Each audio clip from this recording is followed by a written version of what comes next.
성도들 반갑습니다. 주 안에서 평안을 전합니다. 오늘은 복음서의 두 번째 시간입니다.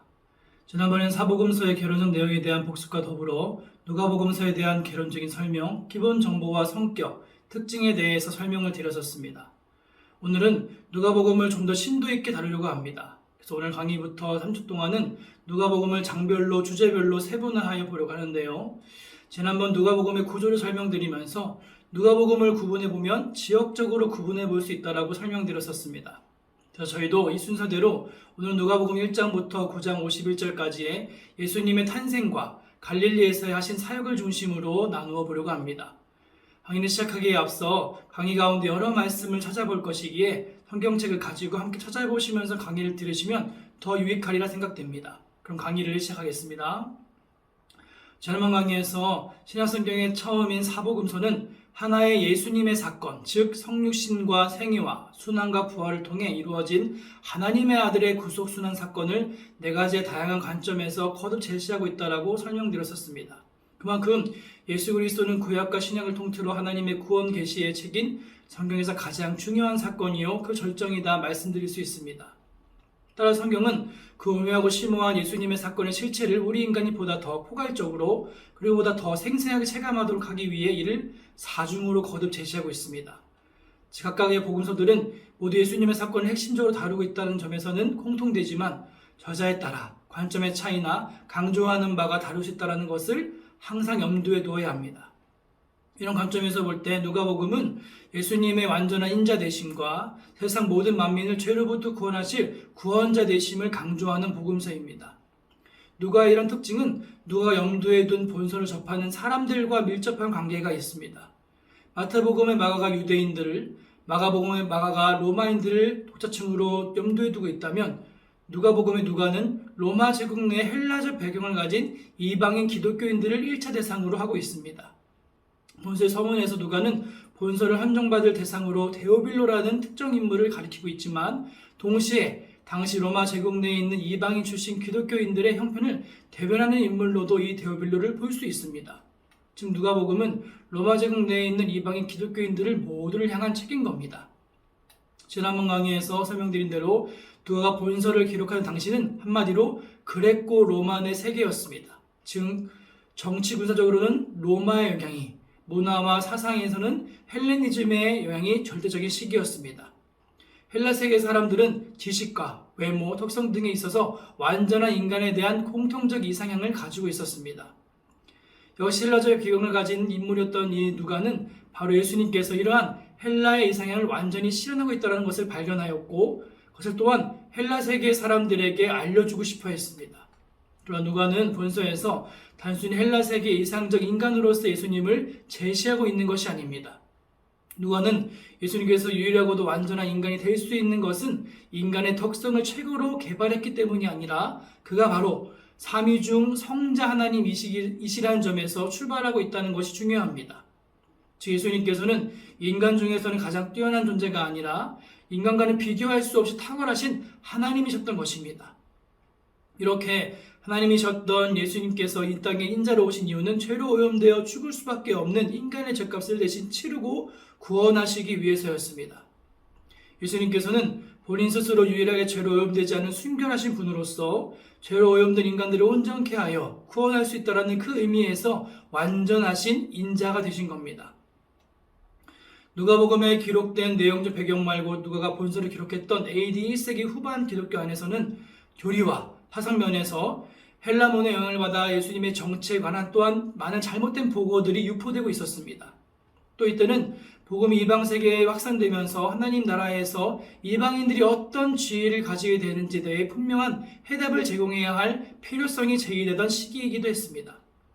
이런 상황에서 누가는 데오빌로처럼 복음을 접하긴 했으나 예수님의 구주되심의 확실성에 대해 재차 확인할 필요가 있는 로마 제국 내의 이방 출신 기독교인들을 염두에 두어서 그들의 믿음을 강화하기 위해서 한편으로는 믿지 않는 이방인들을 포함한 모든 이들에게 기독교를 변호하기 위해 본서를 기록하였습니다.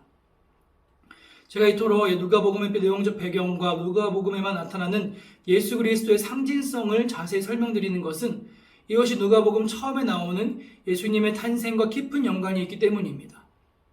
누가는 역사가적인 면모를 발휘하여 예수님의 행적을 당시 세계사, 즉 로마 제국의 역사와 밀접히 연관시킵니다. 누가는 예수님의 베들레헴 탄생 사건을 기술할 때에 이 사건이 로마 황제 아우구스토가 내렸던 인구조사 칙령과 관련되었다는 것을 밝히고 세례 요한의 등장 시 당시 팔레스타인 지방의 통치자들의 이름을 일일이 명시하고 있습니다. 이로써 누가는 예수님의 출생과 공생의 전 과정이 현실 역사의 흐름 속에서 이루어진 확실한 사건임을 제시하고 있는 것입니다. 또 흥미로운 것은 누가는 사복음서 중에서 유일하게 세례 요한의 출생과 관련하여 그 출신 배경과 과정을 자세히 다루고 있습니다. 세례 요한의 부친이 유대와 헤롯 때의 아비야 반열에 속한 제사장이었다는 것을 밝힘으로써 주의 선구자 역할을 할 세례 요한의 출생의 분명한 역사적 배경을 제시하고 있는 겁니다. 또한 예수님께서 베들레헴에서 출생하게 된 역사적 배경 또한 밝히고 있습니다. 예수님의 베들레헴 탄생은 구약 미가서 5장 2절에 예언된 내용을 성취한 사건이기도 했지만 누가는 거기서 성취된 시기를 밝힘으로써 이 사건이 분명한 현실 역사 속에서 이루어진 것임을 보여주고 있습니다. 이처럼 누가는 복음의 할신성을 제시하기 위해 사실에 충실한 역사가의 입장에서 복음과 역사와의 관계를 빈번히 환기시키고 있습니다. 이와 같이 현실 역사 관련해 기술함으로써 복음이 지닌 역사성을 부각시킨 점이 누가복음의 처음 부분이 예수님의 탄생과 그 앞에 있는 세례 요한의 탄생에 연결된 주제라고 말할 수 있습니다. 그래서 누가복음 1장과 2장을 보시면 역사적인 사실이 강조되는 이야기 세례 요한의 출생과 예수 그리스도의 탄생 이야기가 가장 먼저 등장합니다. 또한 특징적인 것은 세례 요한의 출생과 예수님의 탄생을 둘러싼 많은 예언들과 찬가들이 등장하고 있다는 겁니다. 이는 구원자 예수님의 본격적 등장에 앞서 웅장한 서곡이 울려 퍼지는 듯한 분위기가 제공되고 있습니다. 마리아와 사가랴의 찬가, 시몬의 찬가 등이 보도되고 있으며 특히 천군 천사들이 아기 예수의 탄생을 축하하는 찬송을 불렀음이 보도되고 있습니다. 누가는 이로써 자신의 복음서의 주인공인 예수님께서는 분명한 인간이시면서도 여느 인간과는 다른 완전한 인간이심을 보여주고 있습니다. 마지막으로 주의 탄생 소식이 양치는 목자들에게 처음 전해졌다는 사실 또한 주목할 필요가 있습니다. 왜 하필 온 백성에게 미칠 가장 큰 기쁨의 좋은 소식이 다른 계층의 사람들이 아닌 미천한 양치기들에게 가장 먼저 전해졌던 것일까? 복음이 이처럼 가난하고 소외된 자들에게 먼저 전해지고 받아들여지게 됐다는 점은 누가복음 전체에 걸쳐 자주 암시되고 있는 내용으로서 이는 예수님께서 어떠한 계층을 불문하고 모든 자에게 구원자가 되신다는 누가의 신학적 주제를 반영하고 있습니다.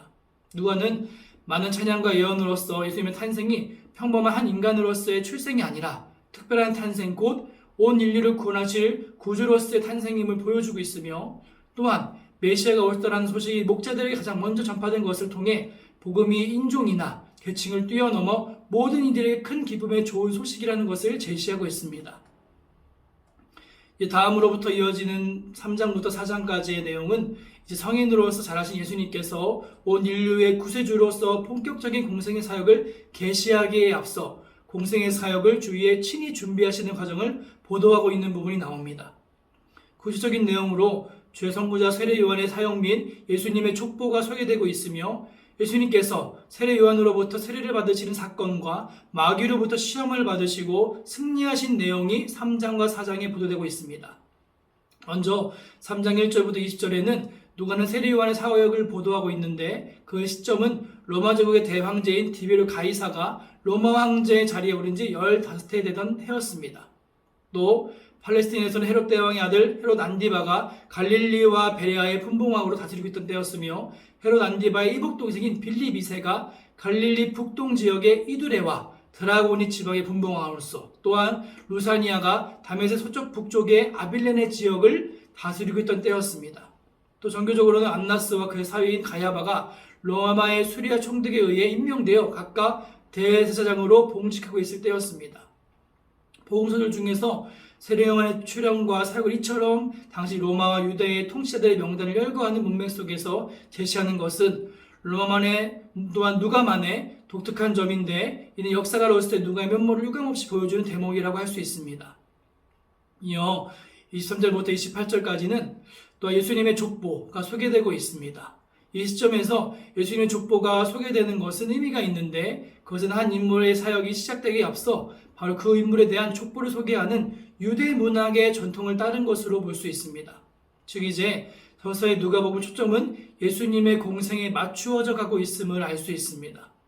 이어 4장 1절부터 13절까지는 예수님께서 유대광야에서 마귀에게 시험을 받으시고 승리하신 사실을 보도하고 있으며 이로써 예수님께서는 인류자의 구원자로서 본격적으로 사역을 수행하실 준비를 마치신 것으로 볼 수 있습니다. 그런데 예수님의 시험받으신 사건과 관련하여 누가의 기록은 좀 독특합니다. 즉 누가는 예수께서 시험받으러 가실 때 성령의 충만함을 입었음 밝힘으로써 누가가 예수님의 사역에 있어서의 성령의 역할에 대한 특별한 관심을 기울이고 있다는 것을 시사하고 있고 또 한편으로는 시험을 맞추는 마귀가 얼마 동안 떠났음을 밝힘으로 앞으로 예수님의 사역에 마귀의 시험이 계속될 것임을 암시하고 있는 것이 바로 그것입니다.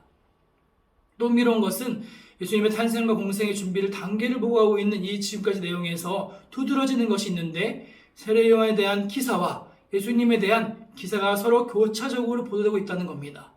누가는 복음서들 중에서 유일하게 세례 요한의 출생 예고와 예수님의 탄생 예고 및 세례 요한의 출생과 예수님의 탄생을 정교하게 교차시켜 놓고 있으며 또 이런 방식으로 세례 요한의 사역을 예수님의 공생의 사역 앞에 위치시켜 놓고 있습니다. 이처럼 세례 요한의 출생과 예수님의 탄생을 교차시키고 세례 요한의 사역을 이처럼 예수님의 공생의 사역 앞에 기록하여 서로 교차시켜 놓은 것은 하나님의 구속사에 대한 깊은 안목을 가지고 있는 역사가 누가의 정교한 의도에 따른 것입니다. 누가는 구약에 속한 인물이라고 할 수 있는 세례 요한의 퇴장을 보도함으로써 신약시대를 여는 예수님의 등장과 사역을 잘 부각시켜 놓고 있으며 한편으로는 하나님의 구속사의 바톤이 세례 요한에서 예수님께로 이어지고 있다는 것을 보여줌으로써 신구약의 연소성을 부각시키고 있다고 할 수 있습니다. 한편 예수님의 공생의 준비에 관한 누가복음의 보도 내용 중에 또 한 가지 특이한 점은 바로 예수님의 족보에 관한 기록입니다. 마가복음은 순환받으신 종으로서 예수님의 측명을 강조하고 있기 때문에 불필요한 족보를 생략하고 있으며 마태복음은 구약에 예언된 다윗의 자손 곧 메시아로서 예수님의 측면을 강조하고 있기 때문에 당연히 예수님의 족보를 복음서 초두에 기록하고 있습니다. 근데 문제는 예수님의 족보에 관한 마태복음과 누가복음의 기록 내용이 상당히 부분 다르다는 것입니다. 특히 마태복음은 아브라함으로부터 예수까지 내려오는 하향식의 방식으로 기록되어 있지만 누가복음은 예수부터 아담까지 거슬러 올라가는 상향식의 방식으로 기록되어 있습니다. 이는 성경의 오류가 아니라 성경학자들이 수신자들의 형편을 염두에 두고서 각각 그 강조점을 달리하고 있다는 것을 보여주는 것입니다. 마태복음은 북의 중심의 족보이며 누가복음은 목의 중심의 족보이기 때문입니다. 마태복음은 유대인들을 1차 수신자로 하였기 때문에 그들에게 예수께서 구약에 예언된 왕이시라는 것을 제시하기 위해서는 그가 바로 아브라함과 다윗의 자손으로서의 유대인의 혈통과 왕의 혈통을 잇고 있는 분이라는 것을 우선 제시할 필요가 있었습니다. 따라서 마태복음이 아브라함에서부터 내려오는 하향식 족보 기록 방식을 택한 것은 너무나 당연한 일이었습니다. 반면 누가복음은 이방인들 대상으로 한 복음서이기 때문에 유대적 혈통을 강조하는 것이 오히려 바람직하지 못함을 알고 누가는 혈통의 정통성을 강조하기 위해 위로부터 내려오는 방식과는 달리 예수께서 혈통을 뛰어넘는 구조의심을 제시하기 위해 오히려 혈통의 근원을 찾아 올라가는 방식을 취하고 있습니다. 즉 누가는 예수님의 족보를 인류의 조상인 아담으로까지 올라감으로써 이방인들을 포함한 모든 인간이 같은 근원을 지니고 있다는 것을 제시하고 있는 것이며 또한 족보를 아담 이상 하나님까지 거슬러 올라간 것도 예수님께서 한편으로는 여느 인간과 똑같은 성정을 지닌 인자이시면서 한편으로는 여느 인간과 근본적으로 다르신 하나님의 아들로서 죄로부터 순결하신 유일하게 완전한 인간이심을 제시하고 있음을 알 수 있습니다. 결론적으로 우리는 여기서 신약자 누가의 면목 또한 엿볼 수 있으며 그것은 곧 예수 그리스도를 통한 하나님의 구원의 보편성에 깊은 통찰력을 지니고 있는 유대인의 조상인 아브라함에서 끝나지 않고 인류의 조상인 아담까지와 궁극적인 하나님에게까지 거슬러 올라가는 족보의 흐름을 보여줌으로써 예수님께서 특정 계층이나 민족만의 구주가 아니라 온 인류를 위한 구주이시라는 것을 보여주고 있는 것입니다. 이어 4장 13절부터 9장 50절까지는 모든 인류의 구원자로 오신 예수님께서 드디어 갈릴리를 중심으로 공생 사역을 수행하시는 내용을 보도하고 있습니다. 그러나 앞서 예수님께서 마귀에게 시험받으시고 승리하신 사건과 본 문단부터 시작되는 갈릴리 사역은 곧바로 연결되는 것이 아니라 상당한 시간적 간격을 두고 일어난 사건들이라는 것을 인지할 필요가 있습니다. 누가는 여기서는 아무런 시간적 연결관계를 밝히고 있지 않지만 예수님의 세례와 시험 기간은 AD 26년경에 있었던 것으로서 AD 27년경에 시작된 갈릴리 사역과는 약 6개월 내지 1년 정도의 간격이 있습니다. 본장 4장 14절에 예수께서 갈릴리에 돌아가시니라는 구절은 시험 받으신 후에 갈릴리로 갔다는 것이 아니라 유대 지방으로부터 갈릴리 지방으로 가셨다는 것을 말합니다. 그러므로 누가복음 4장 13절과 14절 사이에는 약 6개월 내지 1년 정도의 간격이 있다는 겁니다. 이제 다음으로 천문단인 4장 14절부터 30절까지는 예수님께서 갈릴리 사역을 계시하신 내용과 나사렛 땅에서의 사역 및 고향 나사렛 사람들에 의한 배척 사건을 보도하고 있습니다. 나사렛 땅에서의 설교가 갈릴리에서의 예수님의 첫 사역은 아니었습니다. 그러나 그 이전의 사역 활동에 대해서 누가는 이전의 내용으로 요약하여 제시한 후에 곧바로 나사렛 회당에서의 설교 및 배척 사건으로 넘어가고 있습니다. 이처럼 거두절미하고 누가 이처럼 예수님의 공생 사건을 시작하는 시점에 나사렛 회당 사건을 제시한 것은 어떤 목적에서일까요? 먼저 누가는 예수님께서 고향 사람들에게 배척받으셨다는 것을 제시함을 통해 예수님께서 앞으로 공생의 기간 동안 줄곧 동족 유대인들에 의해 배척을 받게 될 것이라는 것을 강하게 시사하고 있습니다. 그러면서 동시에 이방인들에게 환영받게 될 것을 또한 미리 예시하고 있습니다. 그래서 우리는 누가복음이 이방인들에 대한 대상이라는 그것을 통한 그 복음서라는 것을 다시 한번 확인할 수 있습니다. 이제 이어지는 4장 31절 이하 5장 16절까지의 네 문단의 내용은 가난한 자, 죄인들을 위한 복음의 성격을 제시하고 있습니다. 가버나움 회당에서의 축사와 시몬의 장모를 비롯한 수많은 병자들에 대한 연속적인 치유, 그리고 문둥병자의 치유 등은 구원자 예수님께서 이사야의 예언대로 어떻게 가난하고 얼룩인 자들을 구원하여 회복시키시는지를 잘 보여주고 있습니다. 5장 17절에서 시작해서 이제 문단이 시작해서 6장 16절까지의 말씀은 계속된 갈릴리 전기 사역의 연속적인 기사입니다. 내용을 보면 예수님께서 계속해서 갈릴리에서 구원자의 사역을 수행하시는 모습을 보여주면서 한편으로는 그 사역의 혁신성 때문에 기존 종교 세력의 반대와 배척에 직면하시는 것을 또한 보여주고 있습니다. 그 내용 구체적으로 살펴보면 먼저 17절에서 26절은 예수님께서 한 중풍병자를 치유하신 사역권을 보도하고 있습니다. 근데 누가는 공간복음서 중에서 독특하게 이 사건을 보도하면서 그 사건의 현장에 갈릴리 및 유대와 예루살렘에서 모여든 바리새인들과 서기관들이 있었다라고 그렇게 미리 밝히고 있습니다. 이는 예수님께서 갈릴리에서 사역하시는 초기임에도 벌써 예수님에 대한 소문이 팔레스타인 온 지역으로 확산되었음을 시사하며 한편으로는 예수님의 인기와 소문이 커짐으로에 따라서 기존의 종교 지도자 세력이 예수님의 사역의 위협을 느끼고 경계하기 시작했음을 보여주고 있습니다. 이 문단에서 예수님께서 중풍병자를 치유하신 이 사건은 단순히 한 사람의 육신의 질병을 치유하셨다는 것 이상의 의의를 지니고 있는데 그것은 바로 고 예수님께서 이 사건을 통해 중풍병자에게 사죄를 선포하셨다는 점입니다. 죄를 사하는 일은 하나님만이 하실 수 있다는 것으로 여기고 있던 바리새인과 서기관들에게는 예수님의 행위가 곧 신성모독적 행위라고 여겨졌으며 또한 그러므로 예수님을 향한 그러한 반대와 억압이 그렇게 명백하게 보여지는 모습으로 나타나고 있습니다. 즉 예수님께서는 자신이 눈에 보이진 않지만 죄를 사하실 수 있는 권세까지도 가지신 분이라는 것을 이 말씀에서 입증해 보이고 계십니다.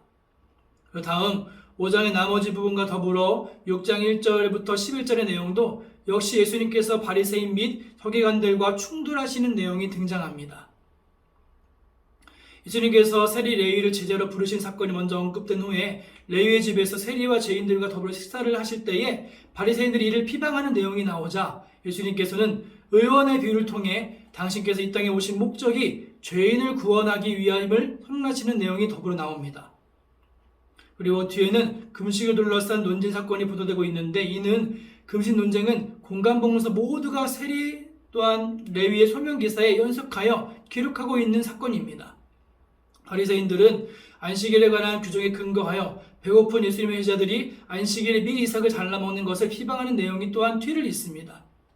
바리새인들은요, 예수님께서 안식일에 병든 자를 고치시는지 엿보며 고속거리를 찾기에 혈안이 되어 있었습니다. 그러나 예수님께서는 안식일과 관련된 중요한 선언을 하시는데 그 자신이 안식일의 주인이심을 선포한 것입니다.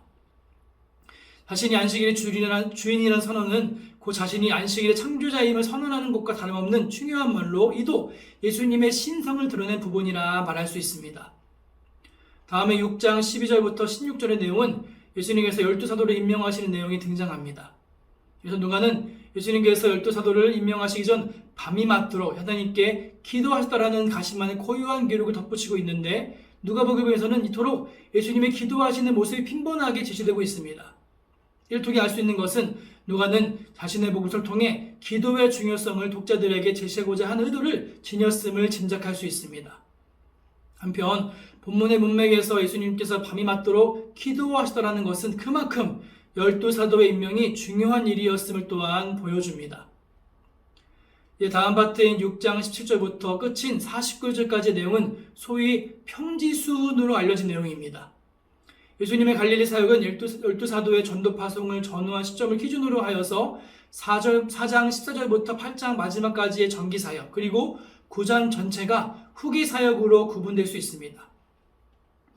말씀에서 첫 문단이 6장 17절에서 26절에서는 평지수훈의 서두 및 두 종류의 사람들에 대한 복과 화를 선언하는 내용으로 미루어져 있습니다. 예수님께서는 가난한 자, 줄인 자, 우는 자, 예수로 인해 미움과 소외와 핍박을 당하는 자에게 복이 있다라고 선언하십니다.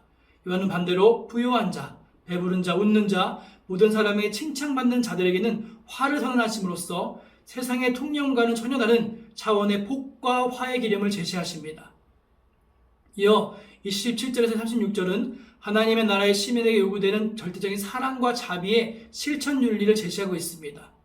뒤이어 37절에서 42절까지는 타인에 대한 비판 금지 및 용서와 관용의 교훈을 제시하고 있습니다.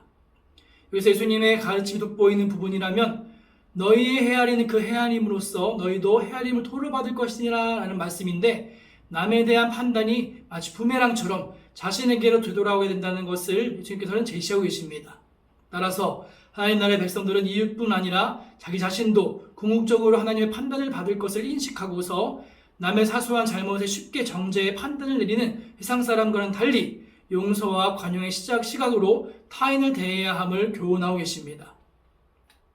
마지막 6장 43절부터 49절은 평지수훈을 종결하는 부분으로서 나무와 열매의 비유 및 집과 주초의 비유를 기록하고 있습니다. 이 두 비유를 통해 예수님께서는 하나님 나라의 진정한 백성들은 가르침을 단지 듣고 아는 것에만 그칠 것이 아니라 생활 속에 실천하는 데까지 나아가야 한다는 것을 촉구하십니다. 한편 이 평지수훈은 마태복음에 나오는, 또 마태복음 5장 7장에 나오는 산산수훈과 내용 및 구성면에서 상당한 공통점을 지닙니다. 우선 평지수훈과 산산수훈은 다같이 복이 있는 자들에 대한 선언으로 시작되며 건축자의 비유로 종결되는 구성상의 통일성을 보여줍니다.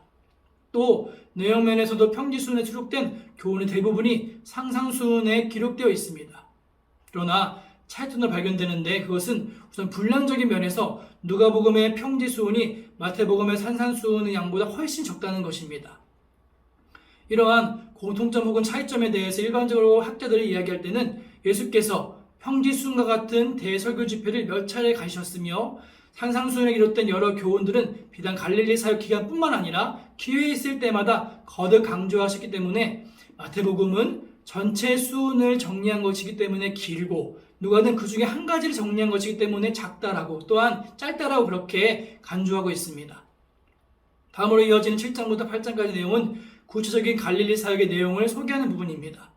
12문단에 걸친 본문의 내용은 전체적으로 예수님의 메시아로서의 신분을 확증시켜주는 여러 기사와 교훈 및 이에 대한 사람들의 반응으로 이루어져 있습니다. 먼저 7장 1절부터 10절에 백부장의 종의 치유 관련 기사는 장자 하나님의 구원이 이방인에게로 확대될 것에 대한 암시를 주는 사건으로서 현장에서 멀리 떨어진 곳에서도 말씀만으로 기적의 능력을 행하실 수 있는 분으로서의 예수님의 모습을 제시하고 있습니다. 이어 7장 11절부터 17절의 내용은 예수님께서 죽은 나인성 과부의 아들을 소생시키는 기사가 나옵니다. 이는 예수님께서 공생애간에 행하신 3번의 부활의 기적 중 첫 번째로서 곧 예수님께서는 인간의 슬픔과 고통의 근본 원인이면서도 누구도 해결할 수 없는 문제인 죽음의 문제까지도 해결하실 수 있는 분이라는 것을 증거하고 있습니다. 이어 7장 18절에서 28절은 일종의 삽입기사로서 예수님의 갈릴리 사역의 한창 중일 때 당시 옥중에 갇혔던 세례 요한의 질문 및 이에 대해 예수님의 답변과 관련된 내용이 나옵니다. 그리고 다음 7장 29절 35절의 문단은 유해 문단과 연결되는 문단으로서 예수님께서 요한의 사역의 의의를 설명하시는 부분이 나옵니다. 이제 이어지는 7장 36절에서 50절은 바리새인 시몬의 집에서의 기름 부음의 사건을 보도하고 있습니다. 예수님께서 시몬의 집에 초대받았을 때 죄인의 한 여자가 예수님의 그 발을 눈물로 씻기고 향유를 부은 것에 대한 시몬이 그것에 대한 것을 비난하자 예수님께서는 여인의 행동의 동기를 설명하심으로써 반대로 시몬의 태도가 은혜를 깨닫지 못하는 것에 있음을 지적해 주시는 내용이 또한 나옵니다. 다음으로 8장 1절부터 3절은 이제 1차 갈릴리 순회전도 과정을 짧게 정리하는 내용이 등장합니다. 여기서 12제자 및 여러 여인들이 예수님과 함께하여 그 사역을 도왔다라는 것이 보도되고 있는데, 이를 통해 예수님의 갈릴리 사역이 예수님께 주로 홀로 행하시던 이전 갈릴리 사역과는 다르게 확대되었고 팀 사역의 방식으로 전개되었음을 알 수 있습니다. 8장 14절에서 18절의 두 문단은 일련의 비유와 직원 등을 통한 교훈을 기록하고 있는데, 우선 씨 뿌리진 자의 비유는 씨는 동일한 것이지만 그것이 떨어지는 밭에 따라 결과가 다르듯이 하나님 나라의 복음 역시 듣는 자의 자세에 따라서 다른 결과를 가져오게 된다는 것을 교훈하고 있습니다. 또한 이어지는 짧은 본문은 예수님의 참 가족관에 대한 내용이 나옵니다. 본문에서 예수님께서는 하나님의 말씀을 듣고 행하는 자들이 바로 자신의 가족이다라고 선언하십니다. 이 역시 문단 자체적 교훈을 포함하고 있지만 복음에 대한 듣는 자의 자세의 중요성을 강조하고 있다는 점에서는 문맥적으로 일관적인 흐름의 안에 있음을 알 수 있습니다. 마지막으로 8장 22절에서 56절 사이의 세 문단은 예수님께서 행하신 일련의 기사들이 문단별로 갈릴리 바다의 풍랑을 단장케 하신 이적, 거라사 지방에서의 축사이적, 혈육증 여인의 치유 및 예수님께서 공생의 사역기간 중에 행하신 3번의 부활 이적 중 두 번째인 회당장 야이로의 딸 회생사건을 각각 보도하고 있습니다. 이 세 문단이 연속적으로 보도하고 있는 것은 예수님의 권능이 다양한 차원에서 행해지고 있다는 것을 보여주기 위함이라고 할 수 있습니다. 곧 예수님의 권능이 자연계와 영계와 또한 그리고 인간의 질병과 생사의 영역까지 고루 미치는 절대적이고도 완전한 권능이라는 것을 제시하고 있는 것입니다. 이제 누가복음 9장은 AD 28년 가을 무렵부터 이듬해인 AD 29년 가을 무렵까지 약 1년에 걸친 주님의 갈릴리 후기 사역에 관한 기사를 다루고 있습니다. 정리해보면 먼저 첫 문단인 9장 1절부터 9절은 갈릴리 전후기 사역의 풍기적이 되는 12제자의 전도 파송에 관한 기사를 다루고 있습니다. 예수님께서는 자신의 능력과 권세를 12제자들에게 부여하심으로써 그들로 하여금 귀신을 제어하고 병을 치유하며 하나님의 나라의 복음을 전파하게 하십니다. 이로써 제자들은 하나님 나라의 일꾼으로서 영적 전쟁의 실전을 경험하게 됩니다. 그런데 흥미로운 것은 당시 갈릴리와 베레아 지역의 분봉왕이었던 세례 요한을 죽인 헤롯 안디바가 크게 당황하고 두려워하였다는 것이 말씀에 나오는 것을 볼 때 당시 예수님과 제자들의 활동이 얼마나 광범위하고 힘있게 전개되어 갔는지를 짐작하게 할 수 있는 부분입니다. 이어 9장 10절에서 17절은 예수님께서 전도여행에서 귀환한 제자들과 함께 갈릴리 베세다라고 하는 지역으로 올라가신 후에 거기에서 오병이어로 5,000명을 먹이시는 이적을 베푸신 사건, 오병이어의 기적을 보도하고 있습니다. 이후부터 5개와 물고기 2마리로 성인 남자만 5,000명가량 되는 무리를 먹이신 오병이어의 기적은 예수님께서 하나님의 아들이시자 구속주가 되시고 보여주는 명백한 사건으로서 사복음서가 공통되어 기록할 만큼 매우 중요한 사건이라 할 수 있습니다. 이어 9장 18절부터 27절의 두 문단은 유명한 베드로의 신앙 고백, 그리고 최초의 순환 예고 및 대제도의 교훈에 대한 내용을 보도하고 있습니다. 여기서 베드로의 신앙 고백 사건은 실로 의미심장한 사건입니다. 아시다시피 베드로는 신약 백성인 모든 세대의 성도들이 주님의 구속 사역을 완수하시고 승천하신 후에 다시 재림하시기까지 신앙과 생활을 중심으로 삼게 될 교회의 창설자로 세움받은 12제자 중에 수제자였습니다. 이런 그가 예수님은 하나님의 그리스도를 고백한 이 사건은 전신약 교회의 예수님에 대한 첫 신앙 고백이었다라고 볼 수 있는 것은 당연하고, 물론 베드로가 이러한 신앙 고백을 했다고 해서 그가 예수님의 사역과 본질까지 명백히 이해했다고는 볼 수 없지만, 그의 이러한 고백은 그러한 자들에 대한 주님의 성과의 훈련을 보여주는 것으로서 주님의 승천 이후 전망을 밝게 하고 있음을 알 수 있습니다. 한편 예수님은 베드로를 비롯한 신앙 고백 사건을 기점으로 하여 드디어 자신이 예루살렘에서 당하실 일에 대한 것을 구체적으로 예고하기 시작하시며, 또한 제자도를 가르치시는 데 사역에 역점을 두십니다. 특별히 여기서 예수님께서는 자신의 메시아적 신분을 제자들에게만 드러내시고 그들에게 이에 대한 항구령을 내리신 것은 왜곡된 메시아 사상 및 정치적인 메시아 사상을 갖고 있던 유대인들에게 당신의 신분이 노출됨으로써 아직 남겨두고 있는 십자가 순환 등의 메시아 사역의 치장을 초래할 것에 대한 것을 방지하시기 위함이었습니다. 또한 9장 28절에서 36절은 예수님의 변형 사건을 보도하고 있습니다. 베드로, 요한, 야고보 등 세 제자를 데리시고 산에 올라가신 예수님께서는 빛나고 영광스러운 모습으로 변모되십니다. 이는 하나님의 아들로서 예수님의 본래의 영광스러운 모습을 보이신 사건인 동시에 또한 부활 이후 예수님과 그에 속한 모든 성도들의 영광스러운 모습을 예견케 하는 사건이었습니다. 이어 9장 37에서 45절은 윗문난과 이어진 사건으로서 예수님께서 간질 귀신 들린 아이를 치유하시고 계속해서 두 번째로 십자가 수련에 대해 예고하신 사건을 보도합니다. 그래서 중요한 것은 예수님께서 다시 두 번째로 수련을 예고하셨는데, 이 역시 당신이 십자가 수련을 당하는 상황에서도 제자들이 흔들리지 않는 믿음을 갖도록 하시기 위함이었습니다. 이렇게 오늘 강의는 누가복음서에서 누가복음 처음 파트와 더불어 갈릴리 사역에 대해서 한번 설명을 드렸습니다. 다음 강의는 예루살렘으로 향하시는 그 과정에서의 예수님의 말씀과 삶과 나타내심을 깊이 다루는 강의로 진행하도록 하겠습니다. 아무쪼록 이번 한 주도 주와 동행하며 주 안에 승리하신 성도분들 되시길 소망합니다. 감사합니다.